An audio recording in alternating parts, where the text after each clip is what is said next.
Ladies and gentlemen, life is an exquisite symphony. Each moment, each note carries its own melody. But anger is the dissonance, the screeching that threatens to ruin the harmony. Tonight, I invite you to consider this. What if you could remove anger from the equation entirely? What if, instead of reacting with rage, you could master the art of calm? Let's explore that possibility together. Anger is a thief. It enters uninvited, disrupts our peace, and leaves behind chaos. It comes quickly, often without warning, and in its wake it leaves us drained, emotionally, physically, and mentally. But for all its energy, for all its noise and force, what does it truly achieve? Does anger solve problems, or does it magnify them? Does it heal wounds, or does it deepen them? These are the questions we must confront if we are to free ourselves from the grip of anger. When we examine anger closely, we find that it is often reactive. It is a flare-up, an impulsive response to an external trigger. Someone says something harsh and we respond in kind. A situation doesn't unfold as we hoped and we lash out in frustration. In these moments, we give away our power. We let circumstances dictate our emotional state, and in doing so, we surrender the ability to choose how we respond. Anger may feel like strength in the moment, but it is an illusion.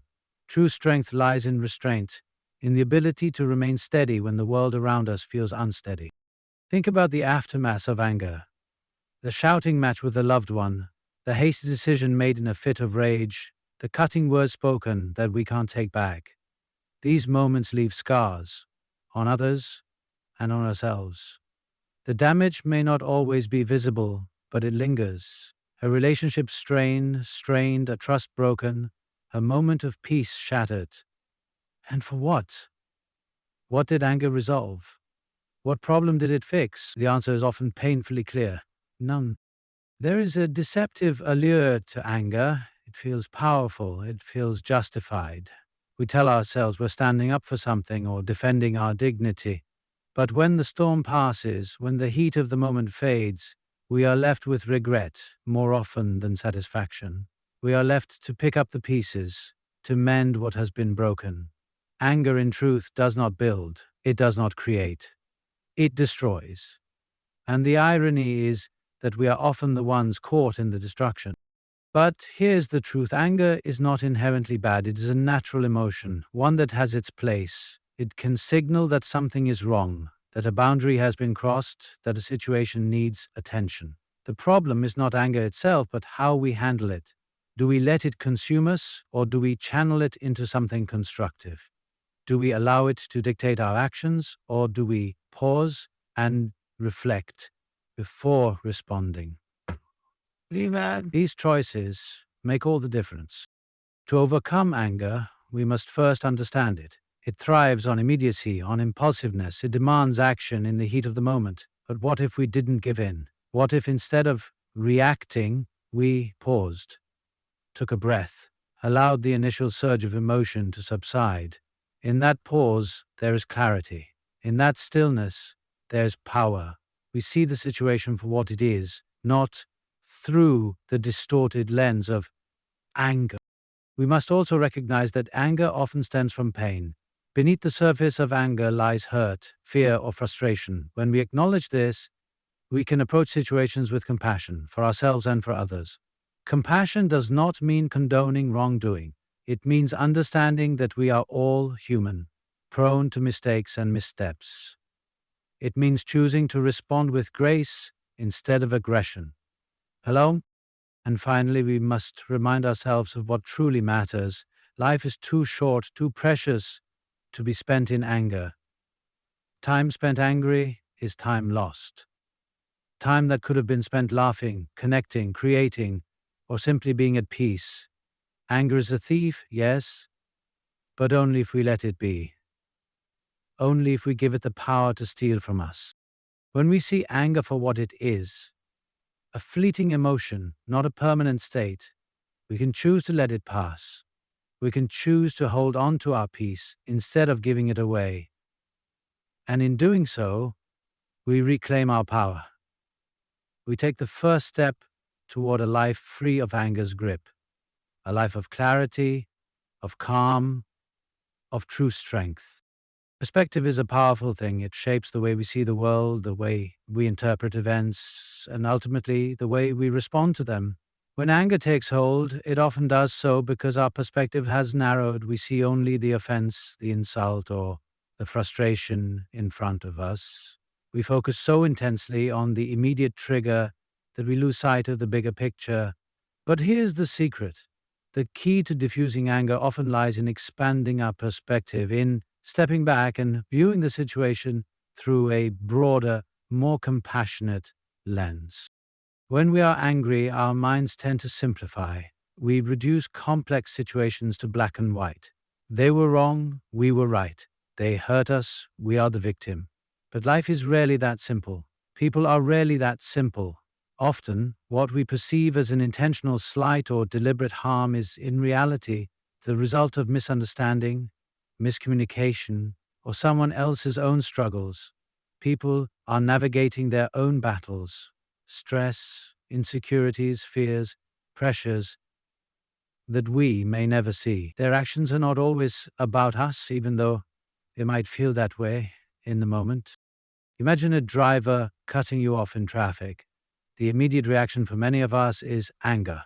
We assume they're rude, inconsiderate, maybe even reckless. But what if they're rushing to the hospital to see a loved one? What if they're late to a job interview that could change their life? What if they're simply distracted because their mind is weighed down by something we can't begin to understand? Expanding your perspective doesn't excuse their behavior, but it allows you to approach the situation with empathy instead of hostility. It transforms anger into understanding. This practice of shifting perspective is not just about understanding others, it's also about understanding ourselves. When we feel anger rising, it helps to ask, why am I so upset? What is this really about? Sometimes our anger has less to do with the current moment and more to do with something deeper. Perhaps we've been carrying stress or resentment from another part of our life, and this situation is simply the tipping point. Perhaps the other person's words struck a nerve, touching on an insecurity or fear we haven't fully addressed. By digging deeper, by examining the root cause of our anger, we can respond more thoughtfully and with greater self-awareness. Perspective also means recognizing the impermanence of the moment. What feels monumental now will likely seem far less significant with the passage of time. Think about the things that once made you furious. Arguments, disappointments, even perceived betrayals. How many of those still hold the same weight today? How many of those situations, when viewed in hindsight, seem trivial compared to the energy and emotion they once consumed? Expanding your perspective to include the long view can help you see that most moments of anger are fleeting, not worth the toll they take on your peace of mind. When we take the time to broaden our perspective, we also begin to see opportunities for growth. Challenges and conflicts, while uncomfortable, are often our greatest teachers. The person who frustrates you may be teaching you patience. The situation that angers you may be pushing you to set better boundaries or communicate more clearly. Each moment of tension carries a lesson, if we are willing to look for it. Anger blinds us to these lessons, but perspective illuminates them. There's also great liberation in realizing that we cannot control everything. Much of the anger we experience comes from a desire to control people, outcomes, situations. When things don't go as planned or people don't behave as we think they should, we feel the sting of frustration and disappointment. But life, by its very nature, is unpredictable. People are unpredictable. Learning to accept this truth, to let go of the need to control every detail, frees us from the cycle of anger. It allows us to focus on what we can control, our perspective, our choices, our responses. Perspective is not about denying the validity of our feelings or ignoring the reality of a situation. It is about seeing more, not less. It is about choosing to widen the lens, to move beyond the narrow confines of anger and see the humanity, the complexity, the interconnectedness of it all. And in doing so, we find that anger loses its grip. we find room for understanding, for compassion, and ultimately for peace. Emotions are the heartbeat of our existence. They make us human, allowing us to experience the depth of joy, sorrow, love, and even anger. But there is a profound truth we often overlook. While we may not control the emotions that arise within us, we have immense power over how we handle them. Anger, like all emotions, is fleeting. It surges like a wave, intense and overwhelming, but it eventually recedes. The challenge lies in not being swept away by it. To master anger, or any emotion, is to embrace the art of emotional mastery, the practice of not letting the wave drown you, but rather learning to ride it with grace. Anger is primal. It's part of our survival mechanism, hardwired into us to protect, defend, and alert us to potential threats. In the wild, it served a purpose, but in the modern world, where threats are rarely life or death, anger often becomes misplaced. A harsh comment, a minor inconvenience, a misunderstanding. These are the triggers that now ignite the fire within us. Emotional mastery begins with recognizing this shift and understanding that while anger may feel natural, it is rarely necessary. The key to emotional mastery lies in self-awareness. Most of us experience anger as an automatic reaction. Someone pushes our buttons, and before we even realize it, we're yelling, slamming doors, or stewing in silence. But what if, in that moment, we paused? What if we stopped and acknowledged, I am angry? Just that simple act of naming the emotion creates a space between you and it. It reminds you that you are not your anger. Anger is something you feel, but it does not define you. It is a temporary state, not a permanent identity. In that space, you gain clarity. Instead of being consumed by the heat of the moment, you can observe it. Where is this anger coming from? Is it truly about this situation, or is it fueled by something deeper? Perhaps it's an accumulation of stress, unspoken frustrations, or even fatigue. When we begin to examine our anger with curiosity rather than judgment, we often find that it loses its intent. It becomes less about the trigger and more about understanding ourselves. Breathing is another powerful tool for mastering emotions. It sounds almost too simple, doesn't it? Yet, the act of focusing on your breath can bring you back to the present moment, anchoring you in calmness. When anger flares, your body responds with tension, your heart races, your muscles tighten, and your mind speeds up. But with slow, deliberate breaths, you can calm the storm within. Each breath is a reminder that you are in control, that you can choose how to proceed. It's not about suppressing anger, but about creating a moment of stillness in which you can decide your next move. Emotional mastery is also about perspective, about remembering that emotions are temporary. Anger feels all-encompassing in the moment, as though it will never fade, but it always does. Think back to the times you were most angry. The intensity you felt then is likely a distant memory now. This is the nature of emotions. They rise and fall, ebb and flow. Knowing this allows you to ride the wave without being overwhelmed by it. You learn to let the emotion pass without acting on it in ways you might regret. Another essential part of emotional mastery is shifting your focus. When you are consumed by anger, it is easy to spiral into negativity, replaying the situation over and over in your mind. But what if instead you directed your attention elsewhere? Gratitude, for instance, is a powerful antidote to anger. When you focus on what you're thankful for, it becomes harder to dwell on what frustrates you. Shifting your focus doesn't mean ignoring the situation. It means choosing not to let it dominate your entire perspective. It's important to understand that mastering your emotions is not about perfection. You will have moments when anger gets the best of you, and that's okay. Emotional mastery is not about never feeling anger. It's about responding to it thoughtfully. It's about learning from those moments and using them as stepping stones for growth. Each time you pause before reacting, each time you choose calm over chaos, you strengthen your ability to navigate your emotions.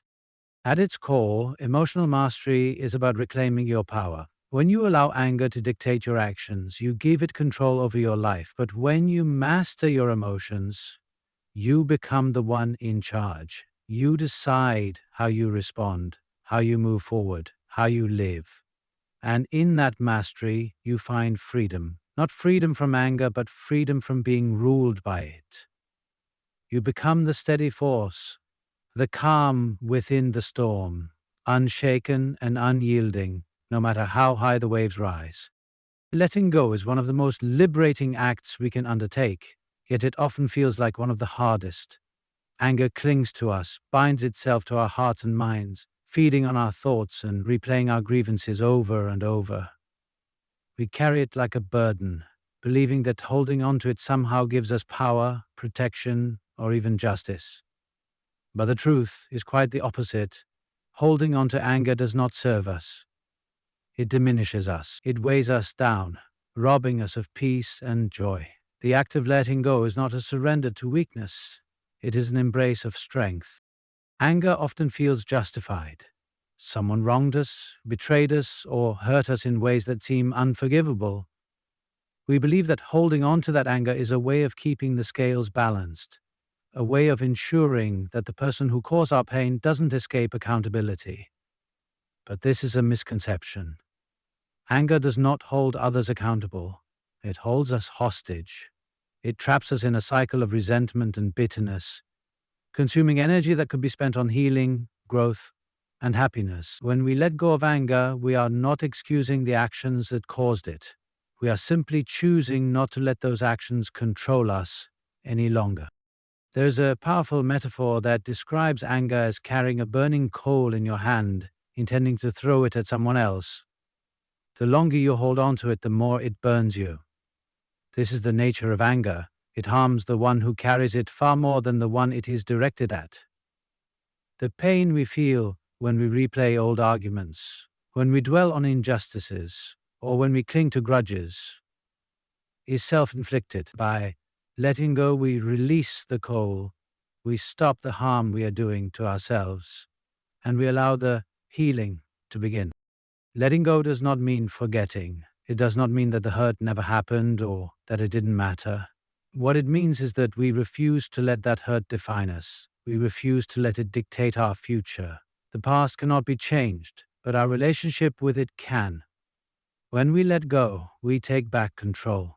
We choose not to let a single moment, or even a series of moments, hold power over the rest of our lives. Letting go is not about erasing the past, it's about reclaiming the present. Forgiveness is often a part of letting go, and it's one of the most misunderstood concepts. People think forgiveness is for the person who wronged them, a gift to someone who doesn't deserve it. But forgiveness is not about the other person, it's about you. It's about freeing yourself from the anger and pain that binds you to that person. When you forgive, you release yourself from the prison of resentment. Said, if you stop giving that person or that situation power over you, forgiveness is not a gift for them, it's a gift for you. The process of letting go takes time. It's not something that happens overnight or even in a single moment of clarity. It's a journey, one that requires patience and practice. Some days the weight of anger will feel lighter and you'll feel as though you've moved past it. Other days it might resurface, pulling you back into old patterns of thought. This is normal. Letting go is not a linear process. It's a gradual release, like loosening your grip on something you've held onto for far too long. What helps in this process is shifting your focus. Instead of fixating on what was lost, consider what can be gained. By letting go, you make room for better things: peace, love, joy, and connection. When you cling to anger, your hands are too full to hold on to anything else.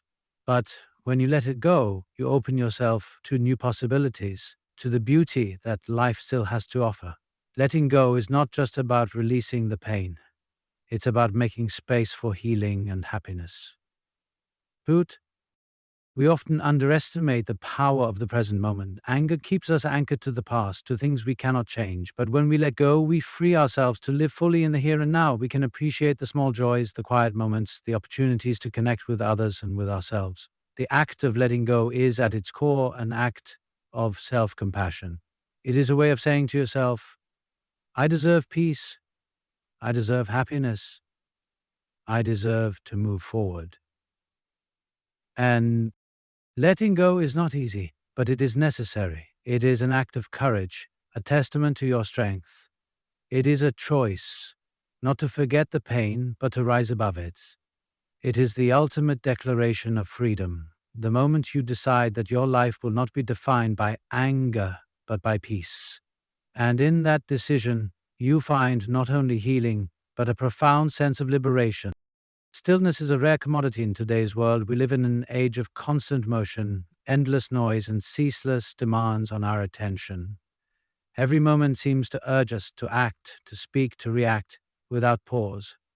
Yet, there is immense power in stillness, an unshakable strength that can only be found in the quiet moments when we choose to be calm, even as the world around us swirls in chaos. When anger surges and emotions threaten to take control, it is in stillness that we find our greatest ally.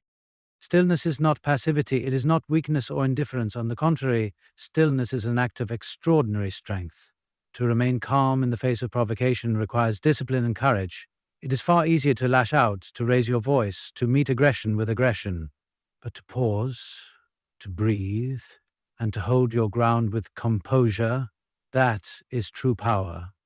When you master the art of stillness, you refuse to let anger dictate your actions. You reclaim control over yourself and the situation.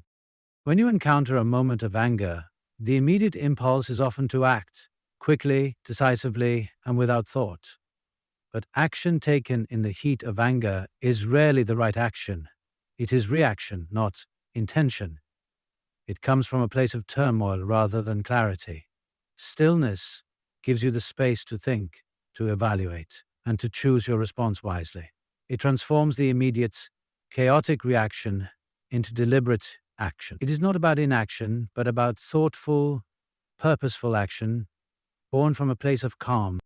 There is a strength in stillness that others can sense. Imagine a storm, the winds howling, the rain battering everything in its path. Amid this chaos, picture a tree, deeply rooted and unmoving. The storm may rage, but the tree stands tall, unwavering. This is what stillness looks like in moments of anger. It is the ability to remain grounded, even when emotions swirl and external pressures mount. When you embody this stillness, you become a source of steadiness not just for yourself, but for those around you. Others may feel the pull of anger and tension, but your calm becomes an anchor, a reminder that peace is possible even in the storm. Stillness also allows you to connect with yourself on a deeper level. In moments of stillness, you can observe your emotions without judgment. You can recognize the anger rising within you without being consumed by it. This self-awareness is a gift. It allows you to understand your triggers, to see patterns in your reactions, and to address the underlying causes of your anger. Without stillness, we are at the mercy of our emotions, driven by impulses we barely understand. With stillness, we gain insight and clarity. Cultivating stillness is a practice, one that requires patience and intentionality. It begins with something as simple as the breath. When anger takes hold, your breath often becomes shallow and rapid, feeding the intensity of your emotions. But when you consciously slow your breathing, when you focus on each inhale and exhale, you send a signal to your body and mind that it is safe to calm down. Your breath becomes an anchor, grounding you in the present moment and pulling you out of the emotional storm. Stillness is not something that only happens in moments of anger. It is a state of being that can be cultivated over time. Through practices like meditation, mindfulness, or even moments of quiet reflection, you can train yourself to access stillness more readily. The more you practice, the easier it becomes to call upon that stillness when you need it most. Over time, it becomes second nature. The habit of responding to life's challenges with calm instead of chaos. Stillness is also a form of defiance in a world that values speed, reaction, and noise. Choosing to be still is a radical act. It is a refusal to be swept up in the frenzy, a declaration that you will not be controlled by external circumstances or internal turmoil. It is a statement of independence, of self-mastery, and of peace. Stillness does not mean ignoring problems or pretending they don't exist. It means facing them with clarity, courage, and composure. Perhaps the most remarkable thing about stillness is its ripple effect. When you remain calm, you create a space for others to do the same. Your stillness can de-escalate tense situations, turning potential conflicts into opportunities for understanding. It can inspire others to pause, reflect, and respond more thoughtfully. In this way, stillness is not just a gift to yourself, but to those around you. Stillness is a power that resides within each of us. It is not dependent on external circumstances or the actions of others. It is a choice, a practice, and a way of being. When you embrace stillness, you find that anger loses its grip. You discover a strength that is quiet but unshakable, a strength that allows you to face the challenges of life with grace.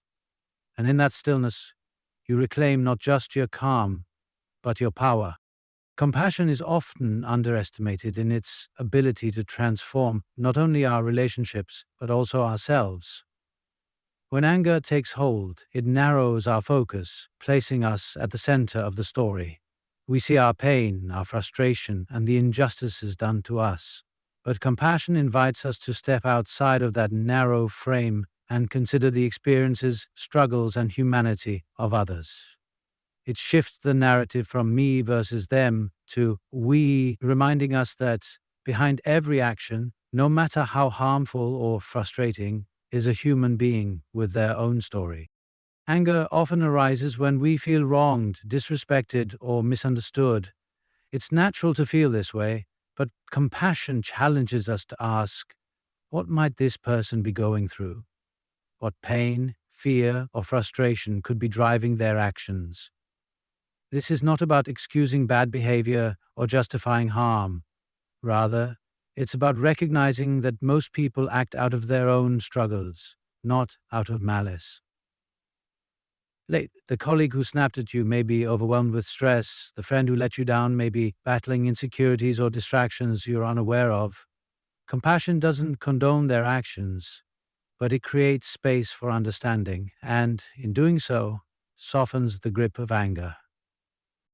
Practicing compassion doesn't mean diminishing your own feelings or pretending that what happened didn't hurt. It's entirely valid to feel upset, disappointed, or even angry.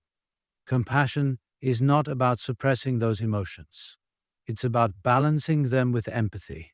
It's about acknowledging your pain while recognizing that the person who caused it is flawed, just like you, and likely struggling in ways you can't see. This shift in perspective allows you to approach the situation with a more open heart, one that seeks resolution rather than escalation. Compassion also requires humility, an acknowledgement that none of us are perfect. How many times have we, in moments of frustration or weakness, said something hurtful or made a mistake that impacted someone else? When you reflect on your own moments of imperfection, it becomes easier to extend understanding to others. Compassion reminds us that just as we hope for forgiveness and grace when we falter, others deserve the same. It doesn't make their actions right, but it places them in the context of our shared humanity. One of the greatest challenges of compassion is extending it to those who seem undeserving. It's easy to be compassionate toward a loved one who is struggling or a stranger in need. It's far more difficult to offer compassion to someone who has wronged us. But it's in these moments that compassion becomes most powerful. When we choose to see the humanity in someone who has hurt us, we free ourselves from the cycle of anger and retaliation. We take back the power that anger holds over us and replace it with something far more enduring: peace. Compassion is not just a gift for others, it's a gift for ourselves. When we hold on to anger, it festers, creating tension in our bodies and minds. Compassion, on the other hand, is like a balm, soothing the wounds that anger leaves behind. It allows us to release the heavy burden of resentment and move forward with greater ease. It's not about letting others off the hook. It's about freeing ourselves from the weight of carrying that anger. Sometimes, compassion is best practiced silently. It doesn't always require words or actions. Simply imagining what someone else might be feeling or experiencing can be enough to shift your perspective. In moments of conflict, take a deep breath and remind yourself, this person is human, just like me. This small act of acknowledgement can create a ripple effect, softening your response and opening the door to constructive dialogue instead of confrontation. Compassion also fosters connection. When we approach others with understanding, we create opportunities for healing and growth. A kind word, a patient response, or even just a willingness to listen can diffuse anger and transform a tense situation into one of mutual respect. People are more likely to respond with openness and cooperation when they feel seen and understood. In this way, compassion not only reduces anger, but also strengthens relationships, building bridges where walls once stood. Ultimately, compassion is a practice, one that requires intention and effort. It's not always easy, especially in the heat of the moment when anger feels justified and overwhelming, but the more you practice it, the more natural it becomes. Compassion doesn't mean you won't feel anger. It means you'll have the tools to navigate it in a way that leads to resolution rather than resentment. It's a reminder that behind every frustrating encounter is an opportunity to choose understanding over judgment, connection over division, and peace over conflict. Compassion transforms anger into an opportunity for growth, not just for others, but for yourself. It allows you to rise above the immediate emotion and respond from a place of strength, kindness, and clarity. Patience is often seen as a virtue, but in the midst of anger, it feels like a distant concept, something difficult to access when emotions are boiling over. We live in an era of instant gratification where everything happens quickly, and we are conditioned to expect immediate results. We want things now, where there's a resolution to a problem, an apology, or the satisfaction of being right. Yet, patience is the antidote to anger. It creates the space necessary for reflection, understanding, and ultimately resolution. In moments of anger, the desire for immediate action is intense. We want to react, to speak our truth, to make the other person see things from our perspective. However, this quick reaction is often rooted in emotion rather than reason. Anger clouds our judgment, distorting the situation and pushing us to act impulsively. But when we practice patience, we allow ourselves to take a step back and reassess. Patience invites us to breathe before we speak, to think before we act, and to give ourselves the time we need to regain clarity. Patience is not about suppressing anger or ignoring it. It's about giving ourselves the time to feel and then choose how to respond. When you allow yourself to sit with anger without immediately acting on it, you create the opportunity for the emotion to settle. What might seem like a catastrophic problem in the heat of the moment often appears much smaller once the initial intensity of anger fades. Emotion plus imagination plus imagination plus imagination plus imagination plus imagination plus. It took me. Patience allows the situation to be viewed through a more balanced lens, one that is not clouded by rash emotions. This practice of stepping back requires awareness. It requires us to recognize the moment when anger starts to take hold and to consciously decide to pause. It's not always easy. Our instincts urge us to react, to defend ourselves, to assert our position. But in that pause, something powerful happens. We realize that we are not bound to act out of anger. We realize that our emotions, though valid, do not have to control us. The space we create through patience is where we find our power. The value of patience is especially evident in our relationships. When someone wrongs us or frustrates us, the temptation is to lash out, to express our anger in a way that may damage the relationship. But in the moment of anger, we often overlook the long-term consequences of our actions. Patience offers the opportunity to consider how our words and actions will affect those around us, especially those we care about. By holding back in the heat of the moment, we protect our relationships from unnecessary harm. We allow ourselves to communicate in a way that is constructive rather than destructive. Patience also opens the door to understanding. In our rush to react, we miss the chance to listen and learn. When we are patient, we give others the space to express themselves, to explain their actions or their perspectives. Often the root of anger is a miscommunication or a misunderstanding. By waiting, we allow the possibility for the situation to be clarified. This can lead to resolution, where both parties feel heard, understood, and respected. Patience then becomes a tool for connection rather than division. There's a deep inner peace that comes with cultivating patience. It's the peace that arises from knowing you are in control of your reactions, that you are not a slave to your emotions. It's the peace that comes with knowing you can handle any situation with grace and composure, no matter how intense it may feel. Patience is a form of self-respect. It's the practice of honoring yourself enough to wait for the right moment to respond, rather than rushing in with an emotional outburst that may be regretted later. The cultivation of patience also teaches us to trust the process. In many situations, especially those involving conflict, time can be a great healer. Immediate resolutions aren't always possible, and in those cases, patience allows us to give the situation the time it needs to resolve on its own. By rushing to solve everything instantly, we can make things worse, creating a sense of urgency that leads to rash decisions. Patience, in contrast, gives things time to unfold naturally, creating the space for solutions to emerge with greater clarity. One of the greatest challenges in practicing patience is when we feel that we are being wronged or taken advantage of. Our instinct in those moments is to defend our dignity, to assert our boundaries, and to demand justice. But patience teaches us that not everything requires an immediate response.